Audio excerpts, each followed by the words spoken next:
Royal critics think Meghan played cunning tricks to deliberately ruin William and Harry's relationship. But clues in Kate's body language show she is a peacemaker, and that she will even sacrifice her own happiness to fix the damage that Meghan was accused of doing. It's no secret that the brothers fell out really very badly. At one point they weren't even talking, and that's been very upsetting for Kate to see. She knows how close William and Harry have always been. Since Meghan and Harry exited the royal family, we've seen William and Harry speak only twice. The first time was at Prince Philip's funeral, and the second was at their mother's statue unveiling. It was at Philip's funeral that Kate worked her humble magic to force Harry and William to talk to each other. But actually, it was Kate who ultimately brought them together. Kate has been very much a peacemaker behind the scenes. There were even subtle clues hidden in Kate's body language that showed she was in control and directing the brothers.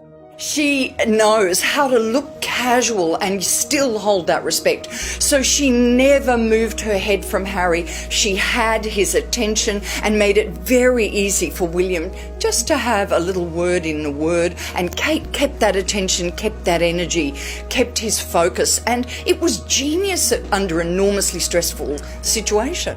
In many ways, Kate has replaced Prince Philip as the peacemaker in the royal family.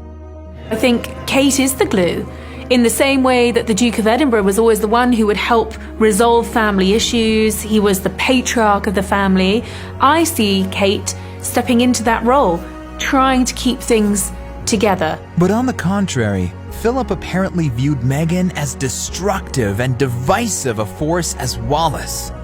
Wallis Simpson was another divorced American girl who also almost destroyed the royal family in 1936. She was blamed for the abdication. People believed that it was because of her that we lost this handsome, charming prince. Harry gave up royalty for Meghan, and King Edward gave it up for Wallis Simpson.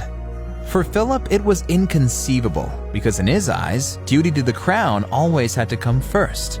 Thanks to Kate, there is now a remarkable connection between Prince Philip's funeral and Diana's. Just like Kate supported the brothers at Philip's funeral, so too did Philip support them at Diana's funeral. It was one of the hardest things I've ever done, was that walk. I felt like she was almost walking along beside us to get us through it.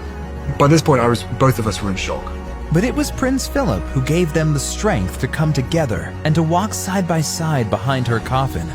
William didn't want to walk, and Philip said to him, "If I walk, will you walk?" In a way, just like Philip brought them together as young boys, Kate had brought them together again as adults. And I think we've almost seen Kate say to William, "If I talk, will you talk?" And they did talk. It may seem insignificant and small that the brothers talked at their grandfather's funeral, but perhaps if not for Kate, William and Harry may never have taken that first step toward peace. I think she would never admit it because she's actually quite like the late Duke of Edinburgh, very modest, but she played an important role in that. Most people don't even realize this, but Kate had to make a great personal sacrifice that day. She was the one who was probably hurt the most by Meghan's devastating Oprah interview. Kate didn't escape scrutiny in that interview. Meghan wanted to settle scores. Her reaction to that story, I think, speaks volumes about her. And can you remember how Kate reacted to Meghan's accusations against her? A few days before the wedding, she was upset about something, and it made me cry, and it really hurt my feelings. In fact, Kate swallowed her pride and kept utterly silent. She could have issued a statement. She didn't. Her silence spoke volumes. She was dignified. Even though Kate may have felt hurt by Meghan and Harry, she sacrificed her own feelings to play the royal peacemaker. When it came to that public reunion with Harry, whatever feelings she may have had about him, about his wife, she set aside, and she was the one who made the peace. Do you think, as the new royal peacemaker, that Kate will ever be able to reunite William and Harry? Or might it already be too late for them to make peace?